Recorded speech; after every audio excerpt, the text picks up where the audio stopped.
Le nouvel esprit public, Philippe Meyer, nous revoilà donc à l'école alsacienne. Nous sommes le dimanche 13 octobre et après l'enregistrement de l'édition qui a porté sur l'humiliation du président Macron à Strasbourg avec l'affaire Boulard et sur l'abandon des Kurdes, nous sommes donc avec le public rassemblé au théâtre Pierre-Lamy de l'école alsacienne, public aux questions duquel nous allons nous efforcer de répondre. Un micro va vous être tendu dès qu'un bras se sera levé. Un bras va se lever ici. Monsieur, voilà le micro. Et nous sommes... Les États-Unis sont à peu près autosuffisants en pétrole. Ils, au point de vue des hydrocarbures, ils exportent même du gaz naturel liquéfié. Est-ce que ça n'explique pas leur désintérêt, leur retrait du Moyen-Orient actuellement? On n'a pas parlé de ça dans l'affaire kurde, mais il me semble que c'est assez significatif. Nicolas? Alors c'est effectivement une des raisons qui rend ce repli américain possible, puisque comme il a été dit, aujourd'hui, le Moyen-Orient ne représente plus un intérêt stratégique vital pour les États-Unis. Je crois néanmoins qu'il y a aussi une raison proprement politique. À côté de, donc, plus personne aux États-Unis ne veut faire de guerre pour le pétrole, ce qu'on voit très bien avec l'abandon de l'Arabie Saoudite face aux frappes saoudiennes. Il y a une raison aussi profondément politique, iranienne, pardon. Par rapport aux frappes iraniennes, vous avez parfaitement raison de rectifier.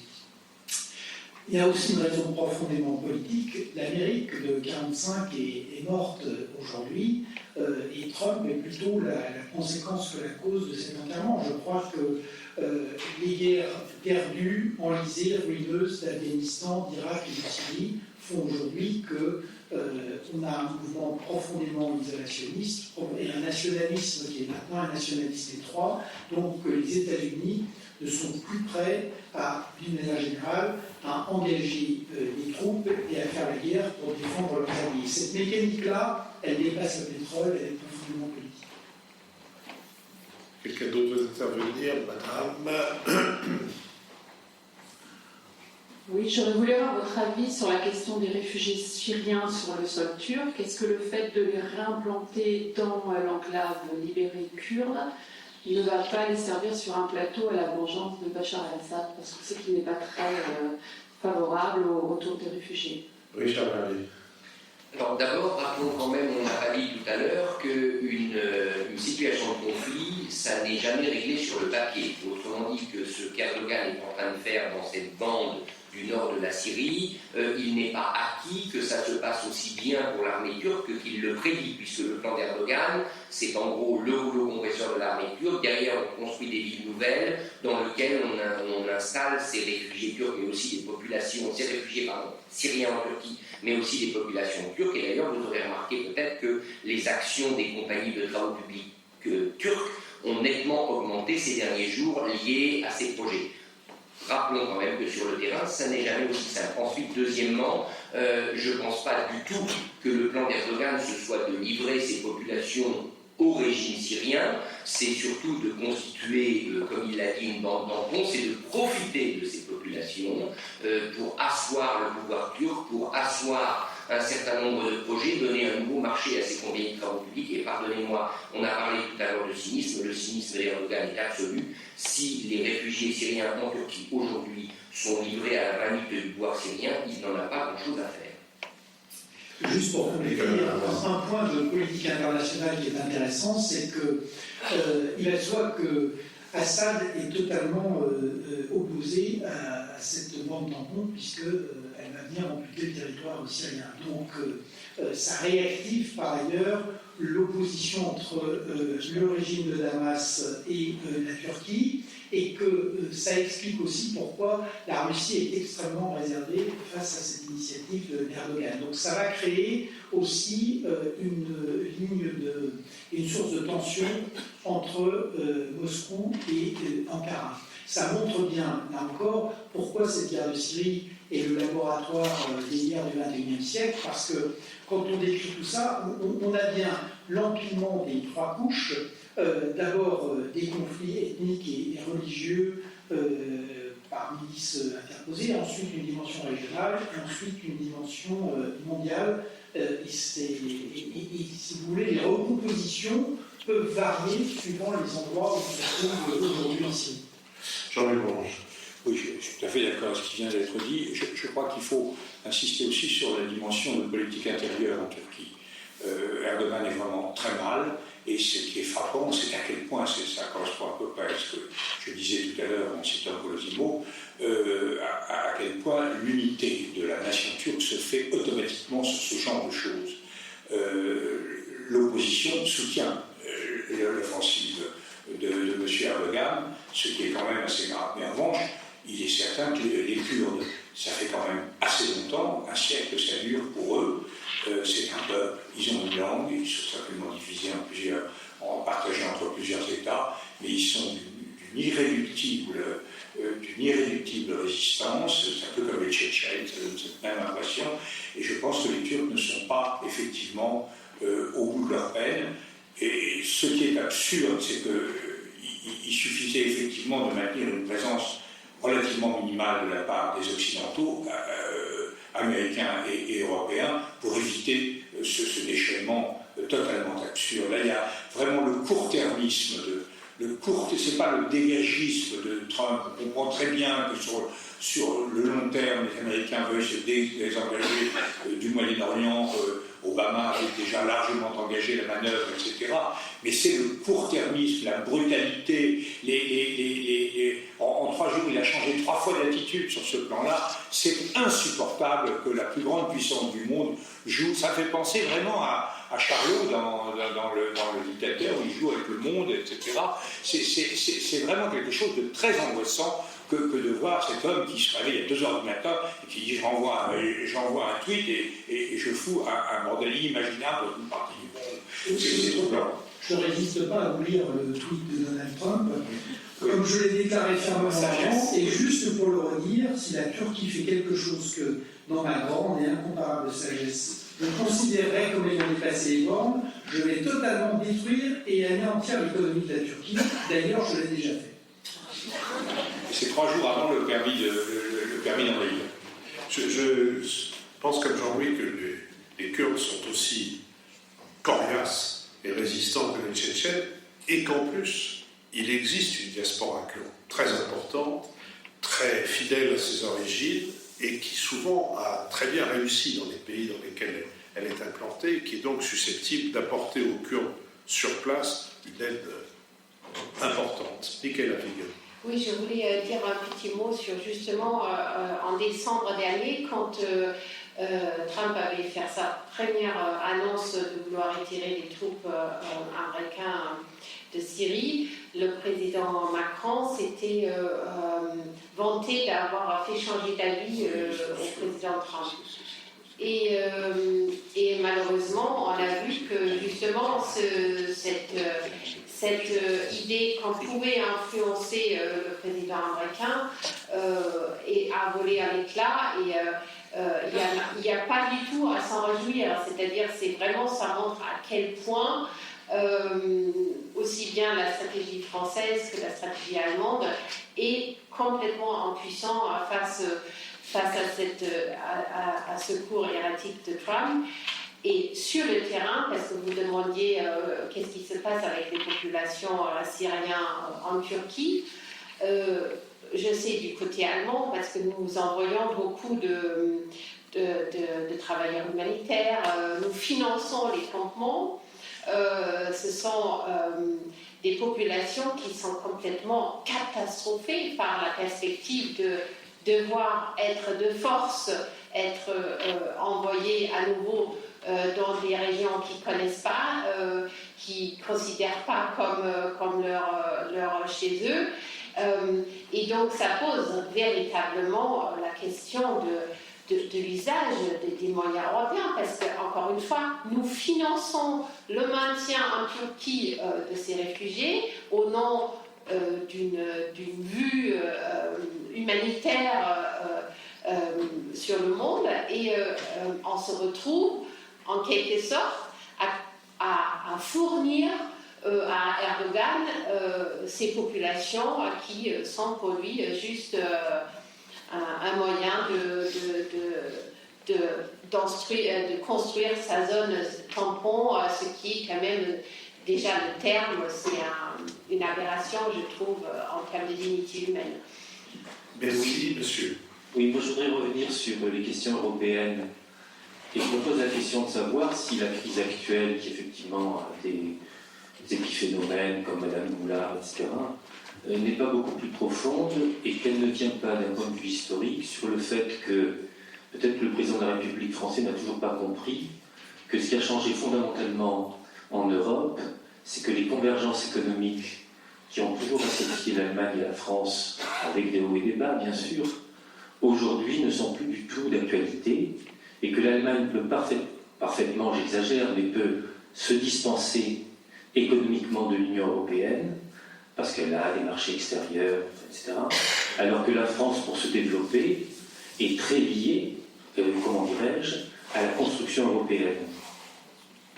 Michaela? Oui, alors sur ce que vous venez de dire, bien sûr, je pense qu'il y a des raisons beaucoup plus profondes, mais j'en suis pas sûre que ça soit le fait que l'Allemagne, en quelque sorte, vous dites l'Allemagne, l'économie allemande est si forte qu'elle peut se passer du marché intérieur européen. Je pense que c'est faux. Déjà, je pense que l'économie allemande est en fin d'un cycle très porteur.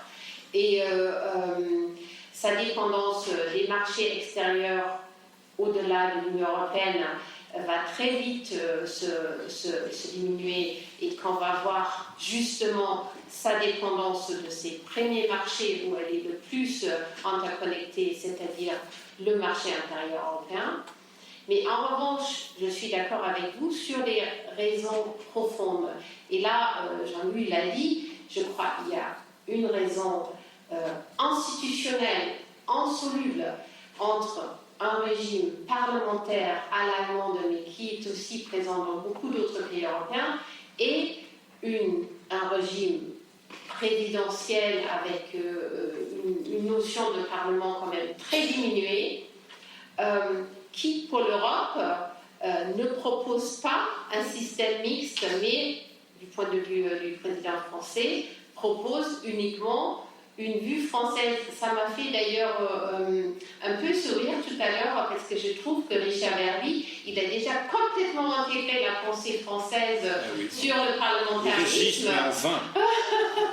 Parce que quand il a exprimé que la preuve du crépuscule de Merkel, c'était qu'elle n'avait pas tenu en quelque sorte ses troupes, mais cette pensée même, elle est absolument pas présente en Allemagne. C'est-à-dire, si le gouvernement aborde avec modestie le Bundestag et la force des députés, c'est justement parce que jamais la chancelière peut se considérer comme celle qui donne les ordres et les autres vont les appliquer. Je commande et les autres exécutent, ça n'existe pas dans le régime parlementaire allemand. Jean-Luc Bourges. Oui, c'est tout à fait exact sur le plan institutionnel. Moi, j'ai été très très choqué par la façon dont le président de la République française a réagi sur le plan institutionnel, parce qu'il a vraiment considéré que les parlementaires avaient le devoir d'obéir. Il a vraiment considéré qu'il a reproché à Mme von der Leyen qu'il a contribué à fabriquer, d'ailleurs, parce que c'est quand même c'est un des pères fondateurs de Mme von der Leyen. Donc il y a vraiment un côté, je l'ai nommé, puis elle réussit à rien, etc. C'était extrêmement maladroit. Et d'une façon générale, je crois. Alors, je ne suis pas sûr que la présidence française, le fait d'avoir un système présidentiel, soit forcément incompatible. Je pense que le système européen, en fait, reproduit le système américain. Pour une raison simple, c'est que ce sont des systèmes qui trouvent leurs origines dans Montesquieu et pas dans Rousseau. Nous avons un système d'unité du pouvoir. Alors c'est un peu marrant parce qu'il y a la cohabitation. De temps en temps, l'unité est dans le Parlement, de temps en temps, elle est dans le président. Mais tout le monde obéit à un pouvoir unique. Évidemment, le système américain, c'est 3 pouvoirs, plus une banque centrale, plus une cour de justice, 3 pouvoirs politiques, indépendants les uns des autres et conduits par un ensemble de procédures plus ou moins habiles à passer des compromis entre eux. C'est le système de Maastricht. Il est très bien. C'est un système qui a été, c'est un mélange de technocratisme de Jean Monnet et démocratie maastrichtienne, et c'était quelque chose qui fonctionne. Et là où Macron est en contradiction, c'est qu'à partir du moment où on veut développer l'Union européenne, où on parle de souveraineté européenne, qui est un mot, alors là, excessif, parce que la souveraineté, elle appartient aux États, elle n'appartient pas à l'Europe. L'Europe, les États délèguent des compétences à l'Union européenne, mais ils n'aliènent pas leur souveraineté. La souveraineté, c'est un pouvoir qui ne dépend que de lui-même. C'est Abraham Lincoln, dans la guerre de sécession, qui dit non, aux États du Sud, vous n'avez rien à dire, c'est moi qui dis, moi et le Congrès, qui dit ce à quoi vous avez droit. Donc lui, il a à la fois un discours hyper européen, presque ultra-fédéraliste, et en même temps une mécanique institutionnelle qui est classiquement intergouvernementale. Or, c'est là où il y avait un défaut, et on le sentait bien dans toute l'articulation du discours de la Sorbonne. Le système européen, il est très très clair et très facile à vendre si on l'exprime jamais. C'est une autorité qui propose qu'il ne soit pas chaque État, de manière que ce qui est sur la table ne soit pas immédiatement récusé par tous ceux qui ne proposent pas. 2, un vote à la majorité qualifiée qui oblige au compromis et qui évite l'affrontement et qui évite la paralysie de l'unanimité. 3, la codécision avec un Parlement élu au suffrage universel qui n'est sans doute pas moteur, mais qui est essentiel et qui a les moyens de décider, puisqu'il décide à la majorité. Et 4, un contrôle juridictionnel. Tout ceci est très cohérent, et il faut l'affirmer, seulement Macron ne se situe absolument pas, rhétoriquement en tout cas, dans cette histoire. Il y a beaucoup de choses à dire sur le plan économique, mais on en parlera plus tard. En général, beaucoup de choses à dire. Oui, non, juste un mot pour revenir sur ce que je disais. Je ne crois pas que je cédais en quelque sorte aux sirènes françaises sur les modalités du pouvoir. Je voulais juste signaler, je ne suis pas certain que s'il y avait à Berlin une chancelière ou un chancelier exerçant aujourd'hui davantage de pouvoir, n'étant pas dans cette situation de fin de mandat qui est celle d'Angela Merkel, le vote des députés allemands, des eurodéputés allemands du PPE aurait été identique. Je veux dire simplement qu'on ne peut pas quand même tracer une frontière et imaginer que ce Parlement européen, à un moment donné, n'a pas des antennes nationales et que les députés ne votent pas aussi en fonction de ces considérations. Voilà, je voulais juste ramener un petit peu ce qui me frappe et ce qui m'inquiète, c'est cette manière de sanctifier le Parlement européen aujourd'hui. Franchement, le Parlement européen, je l'ai vu à l'œuvre comme journaliste au quotidien, non pas comme membre du Parlement bien sûr, mais on voit des choses quand on suit l'activité d'un Parlement. Ce n'est pas toujours glorieux, ce n'est pas une arène fondamentale de défense de l'éthique et de la raison comme on a tendance à le présenter aujourd'hui. Je voudrais revenir rapidement sur ce que vous disiez sur l'économie, et je crois que je ne partage pas entièrement votre avis, parce qu'aujourd'hui l'Allemagne va entrer en récession, son modèle est quand même vraiment en bout de course, donc ce qui était fondé sur l'industrie, l'automobile, l'exportation dans un temps de guerre commerciale, on voit qu'aujourd'hui les exportations souffrent beaucoup, que l'industrie allemande est déjà entrée en récession. Et il y a par ailleurs une autre absurdité, c'est que l'Allemagne investit aujourd'hui ses 7% d'excédents commerciaux pour acheter des bons du trésor américain. Donc en fait, elle est tellement tétanisée, elle a tellement peur de l'Europe qu'elle a succédé à la Chine comme premier financeur des États-Unis de Donald Trump, qui ne passe pas une journée sans essayer d'imaginer une manière de la sanctionner et de déstabiliser son industrie automobile. Donc ce qui est intéressant aujourd'hui, à mon avis, c'est que l'Allemagne et la France n'ont plus d'autres stratégies que l'Europe. L'Allemagne, ses deux appuis traditionnels, c'était les États-Unis, c'est terminé. Et le pays qui était un peu libéral en Europe et avec lequel elle se retrouvait pour contenir les velléités françaises, c'était le Royaume-Uni, c'est terminé. Donc l'Allemagne n'a plus d'autre choix que la France.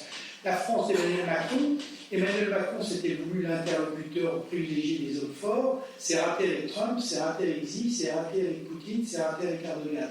Donc la France n'a pas non plus d'autre stratégie que l'Europe. Mais en revanche, les pays divergent parce que leurs dirigeants ont maintenant des relations qui sont des relations profondément dégradées, parce que les deux systèmes économiques, j'ai un pays qui a 100% du PIB de dette publique et l'autre qui a 56% de dette publique, les entreprises divergent aussi. J'ai un pays, l'Allemagne, qui a pur pays mercantiliste et qui en fait n'envisage les relations, y compris avec la Chine, la Russie ou la Turquie, que du point de vue du commerce et qui n'intègre pas la dimension de la puissance et la dimension des affrontements politiques. Et puis, comme il a été dit, j'ai des régimes parlementaires, mais aussi des valeurs et des fonctionnements de la société qui restent beaucoup plus hétérogènes que ce qu'on a voulu raconter aux opinions de part et d'autre.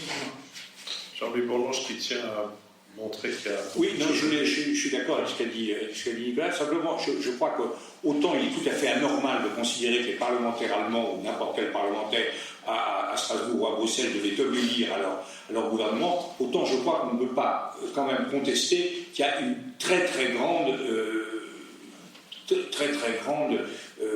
instabilité à l'intérieur du camp conservateur allemand. On a quand même là une différence très d'appréciation entre la CSU et la CDU.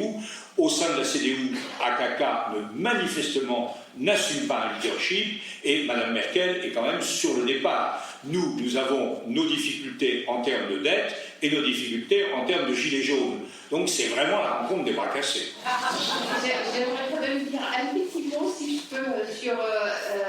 je trouvais quand même que le dessin de l'Allemagne était un peu trop schématique, c'est-à-dire je veux bien que nous sommes une grande nation exportatrice, mais on n'est pas complètement dupe non plus, on a quand même des considérations politiques aussi, et je pense que nous sommes... Avant l'euro, vous réévaluiez, maintenant vous ne réévaluez pas, c'est normal. L'euro implique un changement. Je pense, là où on a touché un point sensible, c'est effectivement le pacte de Macron, quand il est arrivé au pouvoir, c'était de dire je restaure la crédibilité économique de la France et comme ça, vous ne pouvez plus me reprocher que c'est pas sérieux ce que la France propose à l'Europe. Sauf que ça n'a pas été fait côté français et ça a joué un grand rôle aussi dans les divisions qui sont réelles de la droite allemande. Mais c'est pas que la fin de règne d'Angela Merkel, c'est aussi une perception du bilan économique réel de la France et qui fait qu'il y a moins d'allant qu'avant depuis 2017. Ce n'est pas parce que nous avons tort que les Allemands ont raison, et ce n'est pas parce que les Allemands ont tort que nous avons raison. La dernière question, parce que si le bada se passe entre les membres... Oui, merci beaucoup. Alors, je voulais juste revenir rapidement, parce que vous avez unanimement condamné le président de la République. Est-ce que vous ne pensez pas qu'il était sain de mettre fin à ce système de Spitzenkandidaten avec peut-être quelque chose qui n'était pas inscrit dans les traités, et plus largement, quel bilan on peut tirer de la politisation de la commission à laquelle on a assisté, qui était une des volontés de la commission Juncker. Donc est-ce que vous pensez qu'avoir freiné ce mouvement institutionnel qui était contre les games vis-à-vis des traités n'était pas quand même méritoire? Jean-Louis Bourlange. Oui, moi je suis tout à fait d'accord avec ça. Je suis un adversaire depuis 2014 du Spitzenkandidat. Je trouve que ça n'a aucun sens dans un système multipartisan. Vous n'avez pas, c'est une élection, quand vous avez 4 ou 5 partis qui sont en cours, celui qui gagne au premier tour n'est pas du tout nécessairement celui qui a. Regardez les élections françaises en 2002, Le Pen et Chirac font pratiquement presque jeu égal au premier tour de l'élection présidentielle. Au second tour, Chirac fait 83%, 82% et Le Pen 18%. Donc il est évident que le premier tour ne signifie rien. Mais je crois que justement, le problème d'Emmanuel Macron, qui avait tout à fait raison sur cette question, c'est d'abord de ne pas avoir trouvé cet argument-là, qui est le bon argument, c'est-à-dire s'il y avait un bipartisme, on pourrait l'envisager. Deuxièmement, de ne pas avoir posé un modèle institutionnel prenant en compte l'ensemble des intérêts du Parlement européen. Moi, le modèle que j'ai décrit, il est tout à fait compatible avec l'absence de Spitzen. La Commission, selon moi, et ça peut tout à fait se défendre, doit être au point d'équilibre du Conseil européen et du Parlement. Et d'ailleurs, c'est ce qui permettait de réagir à l'affaire Goulard en disant écoutez, nous étions de cet avis, le Parlement ne l'est pas, il va falloir qu'on s'entende et qu'on trouve une solution qui convienne à tout le monde. Mais le Spitzen, c'est quelque chose d'idiot, et c'était d'autant plus idiot que les partis ont dit maintenant, ça ne sera pas forcément celui qui est arrivé en tête, mais il faut que ce soit l'un des 5 leaders. Alors là, il y avait celui qui est paradoxalement le dernier, il aurait été légitime, alors que le second du plus grand parti ne l'aurait pas été. Là, on était dans une absurdité totale, et il fallait que ce soit dénoncé. Seulement, vous ne pouviez le dénoncer en étant compris par le Parlement européen qu'à la condition d'avoir un modèle institutionnel qui soit compréhensible par le Parlement européen. Alors, le modèle du Spitzenkandidat, c'est ce qui se pratique en Allemagne. Je suis pourtant d'accord avec vous qu'on ne peut pas le reporter au niveau européen sans rien changer au niveau des listes nationales.